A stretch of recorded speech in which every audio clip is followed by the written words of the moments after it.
Trade and Investment Consultant of Afrinvest Consult Limited. He has worked at the African Union in Addis Ababa for several years. And Azongo Simbi is the founder of the Classic African Orchestra and member of the National Planning Committee on OAU/AU at 50.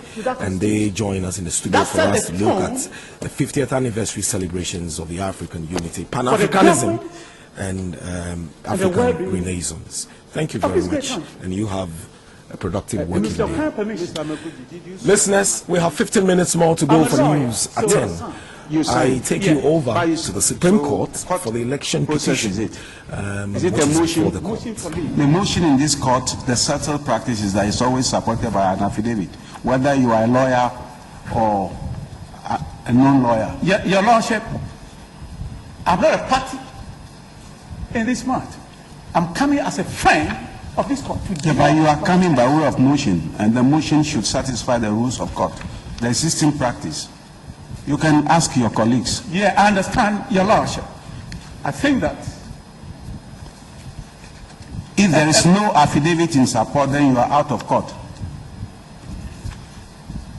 I'm now praying for leave. I think, Your Lordship, you have motion for leave motion or notice for leave. It's a motion. Where is affidavit? I think that a paragraph there satisfies the requirement of the law, that it is in the interest of justice. When you come before us claiming that we have violated a settled practice, you must go by the practice that enables you to have the courage to tell us Your Lordship, we have violated the practice of... Your Lordship, I'm very sorry that if I've been misconstrued, that is never my intention, that this honorable court, highest court of God... Please, if you don't know, Mr. Amekudzi, if you know we have a lot of work to do here. Thank you. If you don't have an affidavit in support, would you please do the honorable thing? You will just end it here. Withdraw the application. Your Lordship, I pray to this court that if you allow me to read the preamble to the Constitution for the hearing of this court first, then I think we'll come to your case. Please move your motion. Move your motion. Thank you. We are aware of the preamble in the Constitution. Move your motion. Thank you. Thank you. Well, I take it that your submissions are only legal and they are all in your brief, isn't it? It is. Yes. So are you relying on them? I'm relying. Your Lordship, I'm relying on them. You are not abandoning any of them? I am never abandoning any of them. Very well. So I think that's sufficient. Thank you. All right. Grateful. Yes. Yes. My lords,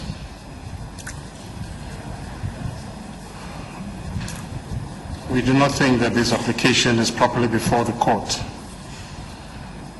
This is supposed to be an application for leave to file an amicus curiae brief.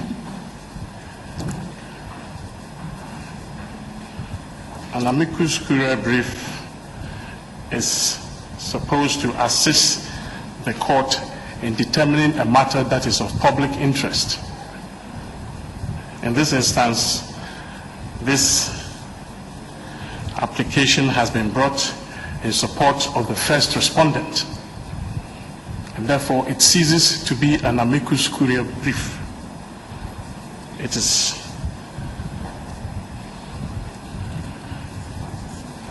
is partisan. Is intended to aid one side, and that cannot be an amicus curiae brief. For that reason alone, we pray that this application be dismissed in limine.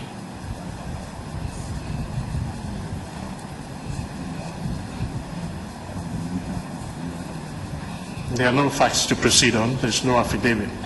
On the face of it, it is not properly before the court.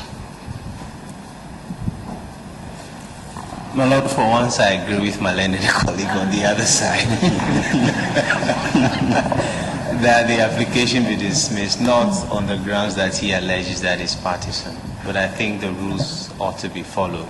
If somebody comes before your lordships and wants to bring a brief, I think he must demonstrate the basis upon which he brings that brief, whether by way of qualification, by an interest, or whatever. He hasn't indicated that in a supporting affidavit. So for the first time, I agree with my learned colleague that the application should be dismissed.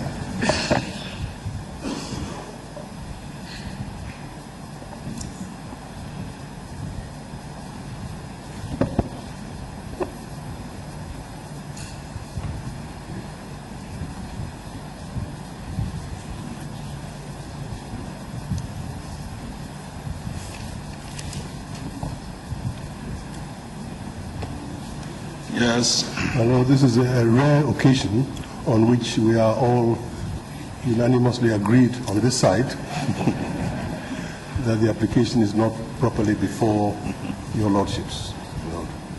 And I share the reasons expanded upon very briefly by my learned friend Tony Letha.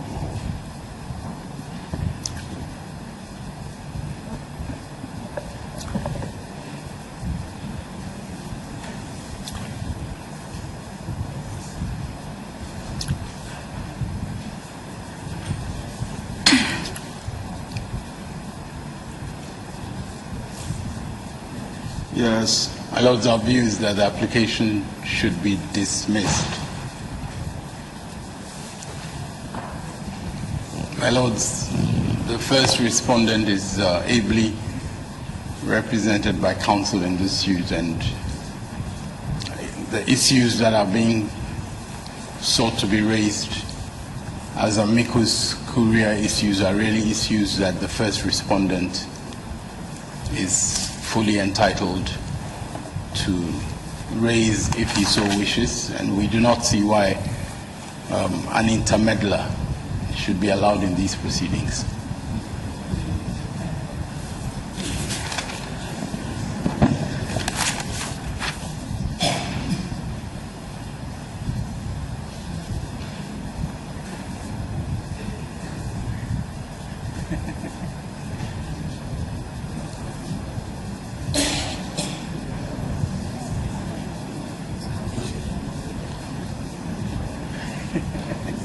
Yes. Yeah, your lordship, I do appreciate all that the council on all other sides, both sides, purported to say in this court. Yeah, but I want to remind this court that it is a mistake made on clean sheet, not at police station, not with the ballot papers, and they are here. No, and they are here on mistake. And they said I came without affidavit. They should dismiss. Then what is the legitimate legal basis why they are also here?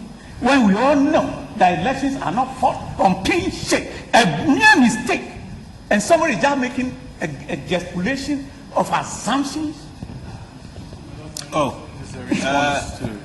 This is not a response to any of our... in any case, I don't know where you are in your application. Well, you seem to be even fighting the merits. That means the petition is proper, but you are now fighting the grounds upon which it is based. No, your lordship, all that I want to say is that it is with the court on suo motu to even take this decision that there is a certain law. Okay, you have a point. Suo motu. Yes, this is a point the court suo motu could have taken, yes.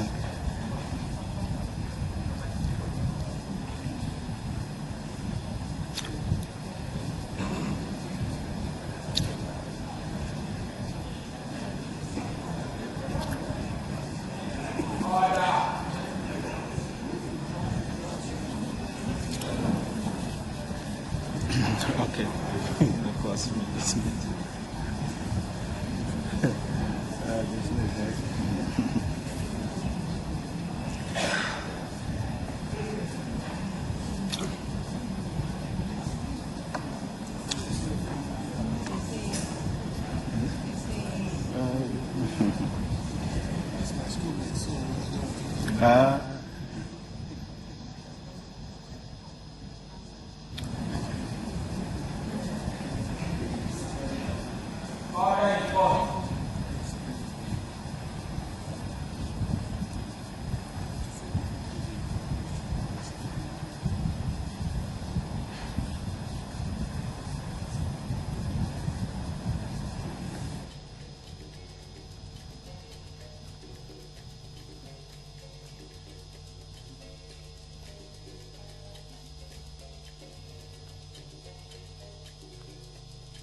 Unique at 5.7 megahertz.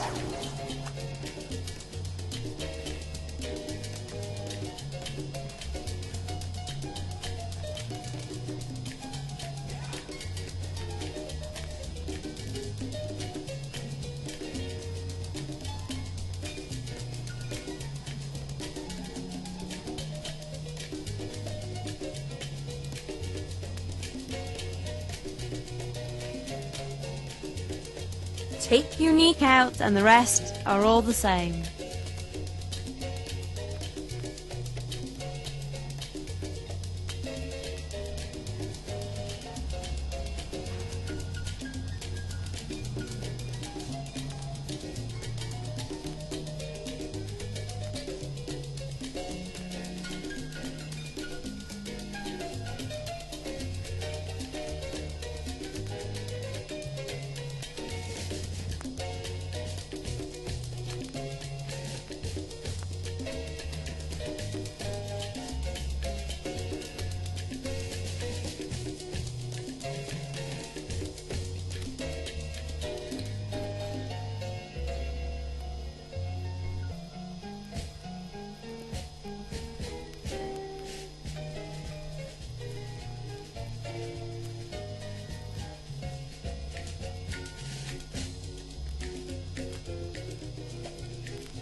Intervention cannot properly be termed an application to present an amicus curiae brief, it being in support of one party represented already by counsel. In any case, the ground of the application would prima facie stultify Article 64 of the Constitution and the rules of Part 8 of CI 16 relating to the same, inasmuch as an election petition at any rate can be commenced before a person becomes president on being sworn into office. The application is therefore dismissed. Okay. We are most grateful.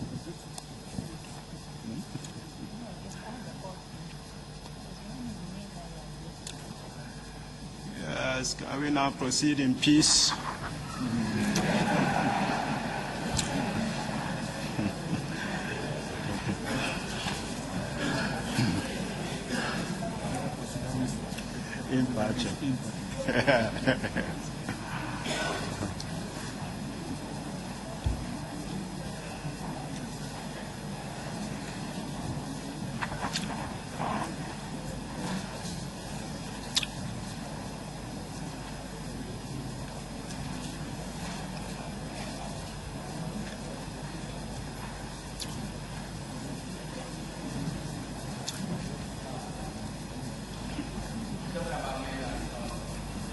Allows witness.